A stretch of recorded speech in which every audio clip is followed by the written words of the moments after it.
આ તરફ વલસાડની વાત કરીએ તો ભારે વરસાદ બાદ એક્શનમાં છે નાયબ મુખ્યપ્રધાન હર્ષ સંઘવી। ઉચ્ચ અધિકારીઓ સાથે કરી છે મહત્વની બેઠક બાદ અધિકારીઓને આપ્યા છે મહત્વના સૂચનો। પાણી ઉતર્યા બાદ તાત્કાલિક ધોરણે વધારાના સ્ટાફની ફાળવણી કરવાના આદેશ આપવામાં આવ્યા। વીમા કંપનીઓને માનવતાના ધોરણે ટીમો વધારી સર્વે કરવાની તાકીદ કરી છે। કેશડોલની સહાય માટે પણ સર્વે થશે શરૂ। વલસાડ જિલ્લામાં ધોધમાર વરસાદ બાદ જનજીવન પ્રભાવિત થયું, ત્યારે સ્થિતિ સત્વરે થાળે પાડવા નાયબ મુખ્યપ્રધાન હર્ષ સંઘવીએ ઉચ્ચ અધિકારીઓ સાથે મહત્વપૂર્ણ બેઠક કરી। પાણી ઓસર્યા બાદ સ્વચ્છતા માટે વધારાના સ્ટાફની ફાળવણી કરવા સૂચનો આપ્યા છે।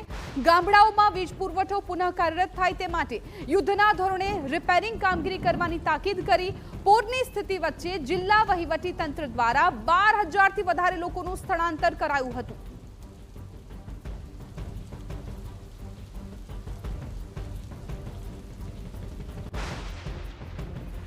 તો ગઈકાલે ડેપ્યુટી સીએમ હર્ષ સંઘવી કે જેઓ નવસારી પહોંચ્યા હતા, ત્યારબાદ હવે વલસાડની જે અત્યારે સ્થિતિ છે, સૌથી વધારે વરસાદ જે વલસાડમાં નોંધાયો છે, ત્યારે અત્યારે તેઓ વલસાડમાં છે અને ઉચ્ચ અધિકારીઓ સાથે બેઠક કરી છે। આ બધી જ કઠિન પરિસ્થિતિઓની વચ્ચે વલસાડ જિલ્લા વહીવટી તંત્રએ એક ટીમ તરીકે વલસાડ જિલ્લાના નાગરિકો સાથે મળીને 12,000થી વધારે લોકોને સ્થળાંતરિત કર્યા અને સાથે સાથે આવા ચેલેન્જિંગ ટાઈમમાં એનડીઆરએફ, એસડીઆરએફ અને ગામના લોકલ તરવૈયાઓનો મદદ લઈને જે પ્રકારે ચેલેન્જિંગ રેસ્ક્યુની કામગીરી પૂર્ણ કરી છે, આ ખરેખર ખૂબ મોટો વિષય છે। તો આપે જે સાંભળ્યું એ રીતે અત્યારે તંત્ર સજ્જ છે, પરંતુ આ દ્રશ્યો આપ જુઓ કે જ્યાં જે સમય વલસાડની મુલાકાતે પહોંચ્યા હતા, મહત્વપૂર્ણ છે કે અત્યારે વલસાડમાં સ્થિતિ બદથી બદતર જોવા મળી રહી છે। ભારે વરસાદ છે, પરંતુ વરસાદ બાદ તંત્ર એક્શનમાં આવ્યું છે।